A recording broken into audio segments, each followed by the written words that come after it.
आज बाबा हम बच्चों को 27 तारीख के माँ वाक्यों में समय का महत्व समझा रहे हैं। बाबा कहते हैं, बच्चे, समय बहुत मूल्यवान है, बहुत वैल्यूबल है। तुम ये देखो कि तुम्हारा समय कहाँ वेस्ट कर रहे हो, कहाँ सफल कर रहे हो। ये दो बातें जांच करना बहुत जरूरी है। हम्म? समय के साथ तीन काम हो जाते हैं ना। समय को आप खर्च कर सकते हो, समय को आप वेस्ट कर सकते हो, समय को आप इन्वेस्ट कर सकते हो। तो आप अपने आप पे देखो कि मेरा समय जा कहाँ है। समय खर्च करने का अर्थ क्या होता है? खर्च कर दिया, बदले में कुछ थोड़ा बहुत मिल गया, लेकिन उतनी वैल्यू उसकी वो नहीं होती। वेस्ट करने का क्या होता है? जिसका कुछ प्राप्ति है ही नहीं, बस यूं ही पास कर दिया। कुछ देखने में, कभी जैसे लोग टीवी देखते रहते हैं या कुछ वीडियोस देखते रहते हैं, या कुछ और चीजों में ऐसी बस बात कर रहे हैं बिना सिर पैर की, या कुछ लेना देना नहीं है, जिसकी कोई प्राप्ति नहीं है, जिससे कहीं कुछ उन्नति की फीलिंग नहीं। वो सारा समय आपका वेस्ट के खाते में ही जाता है। कई बार हम झरमुई झरमुई में इसकी सुनी, उसकी सुना दी, यहाँ का सुना, वहां सुना दिया।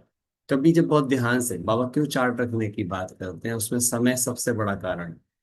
हाँ, क्योंकि समय से बड़ा कोई खजाना नहीं है। इवन देन आपके संकल्प, वो खजाना भी समय पर डिपेंड करता है। अगर जो समय को सफल बनाता है, उसी के संकल्प भी श्रेष्ठ उत्पन्न होते हैं। जो समय को सफल नहीं करता, उसके संकल्प भी खराब होते रहते हैं। तो वेस्ट हो जाता है। और एक है समय को इन्वेस्ट करना। समय की इन्वेस्टमेंट क्या है? कि जब आप कम समय में अधिक प्राप्ति करें, है ना? जब आपकी गति बढ़ जाए। जब बाबा क्या कहते हैं, योगी की गति बढ़ जाती है। योगी कौन होता है? योगी माना जो आज 2 घंटे काम को आधा घंटे में करने की ताकत ले आए। यानी जब उसका फोकस इंप्रूव हो जाता है, तो क्या होता है? उस समय उसका समय इन्वेस्ट होना स्टार्ट हो जाता है, समय मल्टीप्लाई होना स्टार्ट हो जाता है। जो काम लोग 2 घंटे में करते हैं, वो आधा घंटे में करता है, तो उसका 2 घंटे वो 4 गुना काम होगा। काम करता है इन द सेंस कि उसके काम, और सबसे बड़ी बात है, ना सिर्फ उसके वर्क होते हैं बल्कि वो नेचुरल रहता है। उतना करके भी उसे थकान नहीं होती। कुछ होंगे जो आपको मिलेंगे, अरे मैं तो बहुत बिजी हूँ, बहुत मुश्किल है, आपको क्या पता है, ऐसे करते मिलेंगे। और एक व्यक्ति मिलेगा जो उसका 4 गुना काम कर रहा होगा, और फिर भी हल्का होगा, फिर भी खुश होगा, फिर भी धैर्यवान होगा। तो इसका मतलब क्या है? वो अपने समय के महत्व को जानता है, सही समय पर सही निर्णय लेकर उसे सही कार्य में इन्वेस्ट करता है।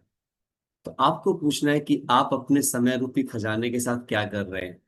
आप उसे खर्च कर रहे हैं, आप उसे वेस्ट कर रहे हैं, या आप उसे इन्वेस्ट कर रहे हैं। अब इन्वेस्ट कौन कर सकता है? जो सदा अपने इन के साथ रहेगा, अर्थात आत्मा के साथ रहेगा। उसके अलावा कोई भी सदा अपना समय सफल नहीं कर सकता है। सफल करने के भी दो तरीके हैं। एक है दुनियावी तरीका, केवल वर्कहोलिक होकर के सफल करना। एक है कि आज के ही लिए नहीं, अपने आने वाले जन्मों की तैयारी कर लेना। दुनिया में मैंने इस बात को फील किया कि राजयोग के अलावा कोई दूसरा रास्ता ही नहीं है जिसके द्वारा आप अपने समय को इतना इन्वेस्ट कर सकें। जैसे आप दुनिया में देखो, आप लोग क्या करते हैं, अपना इन्वेस्टमेंट किस बात के लिए करते हैं? कि भाई भविष्य में काम आएगा। ऐसा करते हैं ना, धन का भी इन्वेस्टमेंट करते हैं, कहीं किसी चाहे म्यूचुअल फंड में लगाएं, चाहे कहीं पर भी लगाएं। लेकिन भगवान हमें एक ऐसी इन्वेस्टमेंट सिखाते हैं, समय की, कि जो समय तुम यहाँ पे लगा रहे हो, उससे ना सिर्फ तुम तुम्हारा ये जन्म बना रहे हो, पर आने वाले 21 जन्मों का इतना ऊंचा भाग्य बना रहे हो। फिर तुम्हें किसी भी चीज की कभी आवश्यकता नहीं होगी। ना संबंधों में कोई प्रॉब्लम आने वाली है, ना स्वास्थ्य में प्रॉब्लम आने वाली है, ना संपत्ति में प्रॉब्लम आने वाली है, ना पद और प्रतिष्ठा में प्रॉब्लम आने वाली है। आप सोचो कौन सा इन्वेस्टमेंट दी बेस्ट इन्वेस्टमेंट। बाबा क्या कहते हैं? केवल तुम्हारी मेहनत एक युग की है, लेकिन प्राप्ति तुम्हारी 21 युगों की। तो चाहे तुम्हारा समय, चाहे तुम्हारी श्वासें, जितना भी इनके लिए रहेगी, अर्थात अंतर्मन अंतर्मुखी सदा सुखी की जो स्थिति है, जो अपना समय अपने साथ बिताएगा, अपने साथ, स्वयं के साथ, आप पाओगे। मैंने इसको बहुत गहराई से चिंतन करके देखा तो पता चला, हम सबसे कम समय इनके साथ रहते हैं। हम ज्यादातर समय आउट के साथ ही रहते हैं। हम इंडिपेंडेंट नहीं होते हैं। हम all the time out dependent होते हैं। इसने क्या कहा, उसने क्या कहा, इनको ये नहीं कहना चाहिए था, हमको वो नहीं करना चाहिए था। ये सब कुछ वेस्ट है। किसको क्या करना चाहिए था, मेरे अलावा किसी को क्या करना चाहिए था का चिंतन वेस्ट। मुझे क्या करना चाहिए का चिंतन ही केवल इन्वेस्टमेंट है। अब आपको चेक कर लेना है कि मेरे को अपने जीवन में क्या करना। तो आज तेरी बाबा ने समय की बात करी, बाबा ने कहा फालतू बातों में समय ना जाए। और आप चेक कर लो फालतू बातें कौन सी, जो मेरे अलावा किसी के बारे में बात है। अब मेरे अलावा मैं भी बस सोचनी है, मेरे पास्ट की भी जितनी बातें हैं वो मेरे अलावा ही है। क्यों, इसको भी समझना पड़ेगा। दो चिंतनों के बारे में कहा जाता है, एक पास्ट का चिंतन, एक दूसरों को कंट्रोल करने का चिंतन। दोनों ही वेस्ट ऑफ टाइम है, क्योंकि दोनों असंभव प्रक्रियाएं हैं। ना तो आप पास्ट को बदल सकते हैं और ना ही आप किसी को कंट्रोल कर सकते हैं। क्योंकि आप किसी को कंट्रोल करने का मतलब क्या समझ रहे हैं। किसी कौन है, किसी एक आत्मा है बेसिकली। और वो आत्मा को कंट्रोल करने का मतलब है उसके मन बुद्धि कंट्रोल करना। जब आप अपने मन बुद्धि कंट्रोल नहीं कर पा रहे हैं तो किसी और के मन बुद्धि कंट्रोल कैसे करेंगे। आप किसी की बॉडी को कंट्रोल कर सकते हो, लेकिन किसी के मन को कैसे कंट्रोल करोगे। वो असंभव प्रक्रिया है। तो हम इतने मूर्ख होते हैं कि हम ये इस प्रोसेस में लगे रहते हैं। या तो हम पास्ट के बारे में सोचते हैं, काश ऐसा ना करते तो ऐसा हो जाता। इस टाइप की जो ये सोच होती है, दैट इज द पास्ट को बदलने के बारे में सोचते रहना। और दूसरा, इन्हें ये नहीं करना चाहिए, उनको वो नहीं करना चाहिए, मैं सुधार के दिखाऊंगा इन्हें, ऐसे बोलते हैं ना लोग, मैं इन्हें सुधार के दिखाऊंगा। और ये बिल्कुल ऐसी प्रक्रिया है जैसे दीवार में सिर मारना, और हम ये मारते रहे। कोई भी नहीं बदलेगा हमारे बदलने से। जिन्हें बदलना है वो तभी बदलेंगे जब वो बदलना चाहेंगे। कोई हमसे प्रभावित तो हो सकता है, कोई हमसे कोई प्रेरणा तो ले सकता है, लेकिन वो भी तब जब वो लेना चाहे। और वो भी कितनी, जितनी वो लेना चाहे। हम नहीं डिसाइड कर सकते कि किसको कितनी प्रेरणा लेनी चाहिए। अभी मैं आपके सामने ये मुरली सुनाऊंगा, तो वो मैं डिसाइड नहीं कर सकता कि आप उसमें से कितनी लेकर के जाओ। अगर मैं ये सोचना शुरू करूं आपको इतनी लेनी चाहिए, तो क्या होगा, मैं सिर्फ परेशान हो सकता हूँ। और फिर क्या होगा, जब मैं परेशान होऊंगा तो फिर मैं दैवी स्वभाव नहीं बताऊंगा, फिर मैं आसुरी स्वभाव दिखाऊंगा। क्योंकि फिर मैं कमेंट करूंगा, मैं आपको क्रिटिसाइज करूंगा, मैं आपकी कंप्लेन करूंगा, मैं कंपैरिजन करूंगा, और इससे क्या होगा, सिर्फ संबंध बिगड़ जाएगा। और ये दैवी स्वभाव नहीं है। दैवी स्वभाव क्या है, स्वीकार करना। दैवी स्वभाव क्या है, जैसे बाबा कहता है नंबरवार पुरुषार्थ अनुसार इस बात को स्वीकार कर। लेकिन एक दूसरी समझ डेवलप भी करना।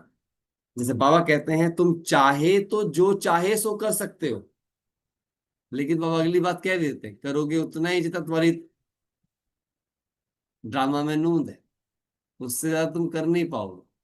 लेकिन इन दोनों बातों में पता है, कोई सोचता है बाबा ऐसा कहता है तो फिर हम करना ही बंद कर देते हैं। अरे तो बाबा ने पहली बात भी तो कही थी, तो दूसरी बात ही क्यों पकड़ी। बाबा ने तो ये कहा था तुम जो चाहे सो कर सकते हो। फिर बाबा ने दूसरी बात, फिर वो कहते हैं नहीं नहीं, बाबा ने फिर वो दूसरी बात क्यों कही, कमजोरी वाली बात क्यों कही, कि भाई करोगे उतना जितना तुम्हारी तकदीर में है। वो इसलिए कही क्योंकि जब तुम करोगे और जब तुम कर नहीं पाओगे, तो बाद में बैकअप प्लान भी तो चाहिए ना, सहारा देने के लिए प्लान भी चाहिए, नहीं तो तुम डिप्रेशन चले जाओगे। बाबा बहुत बड़ा मनोवैज्ञानिक है भाई। वो साहस के साथ साथ में समझ भी देगा, नहीं तो साहस ही तुम्हें मार डालेगा। साहस के साथ में समझ भी चाहिए कि मैंने साहस रखा, मैं करने जा रहा हूं, अब मैं नहीं कर पाऊंगा तो बैकअप क्या है।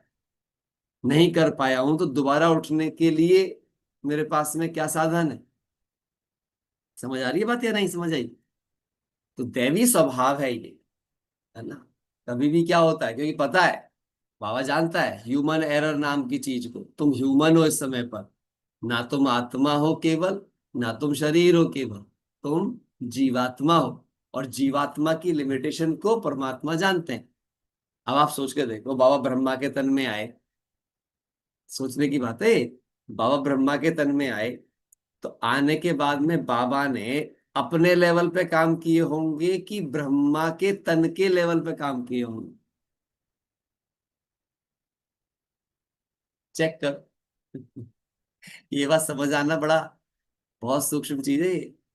जब बाबा आए, तो जब गुलजार दादी के तन के अंदर जब अव्यक्त बाबा आ रहे थे, तो बाबा अपनी शक्तियों के लेवल पे काम कर रहे थे कि जिस तन के अंदर थे उस तन के लेवल पर अपनी शक्तियों से काम कर रहे थे।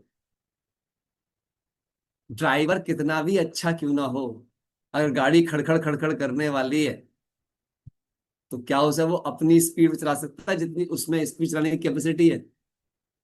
बोलो हाँ कि ना। नहीं चला सकता ना। ठीक उसी प्रकार से, सो परमात्मा जब आते हैं, तो वो किसके स्तर पे काम करते हैं? ज्ञान अपने स्तर का सुनाते हैं, पर कितनी देर सुना सकते हैं, कितनों को सुना सकते हैं, किसके लिए सुना सकते हैं, वो सब वो लिमिटेशंस जानते हैं। तो जब वो अपने, सोचो भगवान है, सर्वशक्तिवान है, लेकिन आके क्या बोलता है? अरे आज बाजा खराब है। अरे बाजा खराब है तो उसके लिए क्या बाजा ठीक करना कोई बड़ी बात है? But not at all. क्यों? क्योंकि दूसरी बात साथ में है, उसे साधारणता से, साधारण तन द्वारा साधारण जन को सिखाना है। अगर वो स्पेशल होके सिखाना शुरू कर देगा, तो साधारण जन स्वीकार ही नहीं कर पाएगा। ये बहुत गहरी बात है। नहीं तो भगवान चाहे तो, अभी कहा ना मम्मा वाली मुरली में, चाहे तो क्या नहीं कर सकता, चुटकी बदलते सब कुछ बदल सकता है। चाहे तो ड्रामा को ड्रॉप करके नए सिरे शुरू कर सकता है, बट करता नहीं है। इसे कहते हैं ईश्वरीय स्वभाव। और जब ईश्वर अपने ईश्वरीय स्वभाव पर काम करता है, सब कुछ स्वीकार करके दिखाता है, तो उसके कर्म करने की कला को देखकर हम सीख पाते हैं दैवी स्वभाव, दैवी करेक्टर्स। वो कैसे हर लिमिटेशन के बावजूद लिमिटेशंस को क्रिटिसाइज नहीं करता, किसी भी लिमिटेशन को क्रिटिसाइज नहीं करता, एक्सेप्ट करता है। वो हम जैसे भी हैं, हमें वैसा ही स्वीकार करता है। और ऐसा करके वो हमें ये सिखाता है कि हमें भी अपने भाई बहनों को वैसा ही स्वीकार करना चाहिए जैसे वे हैं। क्योंकि सच्चे प्रेम की परिभाषा क्या होती है? Allow the people as they are. लोगों को वैसा ही करने की परमिशन दें जैसा वो करना चाहते हैं। हाँ, बस क्या करें? आप समझ दें और छोड़ दें। आप सही और गलत अनुभव शेयर कर सकते हो किसी के साथ, पर उसे कितना करना है और कितना नहीं करना है, ये चुनाव उसका ही होगा। वो चुनाव उसका ही होगा। दूसरा, किसी दूसरे व्यक्ति के साथ, सपोज आपका बच्चा भी है, तो उसके साथ भी अगर आप बात ये कहते हो कि नहीं नहीं, छोटे बच्चे थोड़ी निर्णय लेने में सक्षम हो सकते हैं, बिल्कुल नहीं हो सकते, लेकिन आप उन्हें निर्णय लेने देंगे तब ना। निर्णय आप ही लेते जाएंगे और उन्हें कभी निर्णय लेने ही नहीं देंगे कोई भी चीज के लिए। आप नजर रखें, आप जिम्मेदारी निभाएं, आप उनके लिए जो बेस्ट कर सकते हो वो बेस्ट करने की बातें रखें। आप भले ही उनके सामने ये शो ना करें कि भाई सब कुछ उन्हें ही करने दे रहे हैं, आप तो जैसे कि बिल्कुल दीनहीन है, आप कुछ कर नहीं सकते हैं करके, लेकिन उन्हें निर्णय लेने दें। उनके लिए गए निर्णयों पर उनका बल बढ़ाएं, मनोबल बढ़ाएं। उनके लिए गए निर्णयों में सिर्फ कमियां ना निकालें, बल्कि उन्हें सहयोग देकर के सफल बनाएं। अगर हमने छोटों के निर्णयों में सहयोग करके सफल बनाने में उनकी मदद की, तो उन्हें अपने लिए निर्णयों पर विश्वास होने लगेगा, और इससे उनका जो मनोबल है वो आगे बढ़ने लगेगा। ये बहुत गहरी चीजें हैं। जैसे बाबा जब आता है तो कहता है बच्चे, नहीं तुम आगे बढ़ो, तुम सेवा करो। और जब बच्चे कुछ बना के लेके आते हैं, प्लानिंग बना के लाते हैं, हाँ बच्चे बहुत अच्छी प्लानिंग बनाई, बाप ने देखी। अब आप बताओ, हम प्लानिंग बना के लाए होंगे तो किसके लेवल पे लाए होंगे? अपने मेंटल लेवल पे लाए होंगे। लेकिन हमारी तारीफ कौन कर रहा है? भगवान। जबकि उसके पास हमसे बेहतर प्लान्स होंगे। लेकिन बाबा कभी नहीं कहता आ करके कि नहीं नहीं ऐसे मत करो, ऐसे करो। बस क्या बोलेगा? नहीं नहीं बच्चे, ये प्लान बहुत अच्छा है, बस इसमें ना ये और ऐड कर लो तो और अच्छा हो जाएगा। ये नहीं बोलता कि ये करेक्ट कर लो। तो बाबा से अगर आप सीखोगे ना सारा कार्य व्यवहार, तो फिर चीजें ठीक हो जाएंगी। तो मुझे ये बात समझ आ रही थी कि बाबा जब आता है तो साधारण रूप में ही कर्मों करता है, क्योंकि साधारण जन को सिखा रहा है, ताकि हर साधारण जन अपनी शक्तियों में शक करने की बजाय हिम्मत रख सके, और उसको लगे कि हाँ ये कर सकते हैं तो मैं भी कर सकता हूँ। उसने ब्रह्मा से कोई भी काम जादूगरी टाइप का नहीं करवाया। उसने मम्मा को तो साक्षात्कार भी नहीं कराया। आप सोचो, बिल्कुल ही साधारण रखकर कितना असाधारण बनाया। ये सब सोचने की बातें हैं। जब आप ये बातें विचार करोगे तो आपको समझ आएगा कि दैवी स्वभाव में कैसे धारण कर सकती है, क्योंकि दैवी स्वभाव में किसी को भी दुख देना है ही नहीं। और दुख देने का मतलब ये होता है दूसरों को करेक्शन देना, दूसरों को बिना मांगे सलाह देना, दूसरों को कंट्रोल करने की कोशिश करना, अपने पास्ट के चिंतन में रहना। ये सब दूसरों को दुख देने के रास्ते हैं। अगर आप ये करते जाएंगे, आप सदा दुखी रहेंगे भी और दुख देंगे भी। इनसे बच गए तो सुखी गए। चलो सुनते हैं क्या बाबा हमें समझा रहे हैं।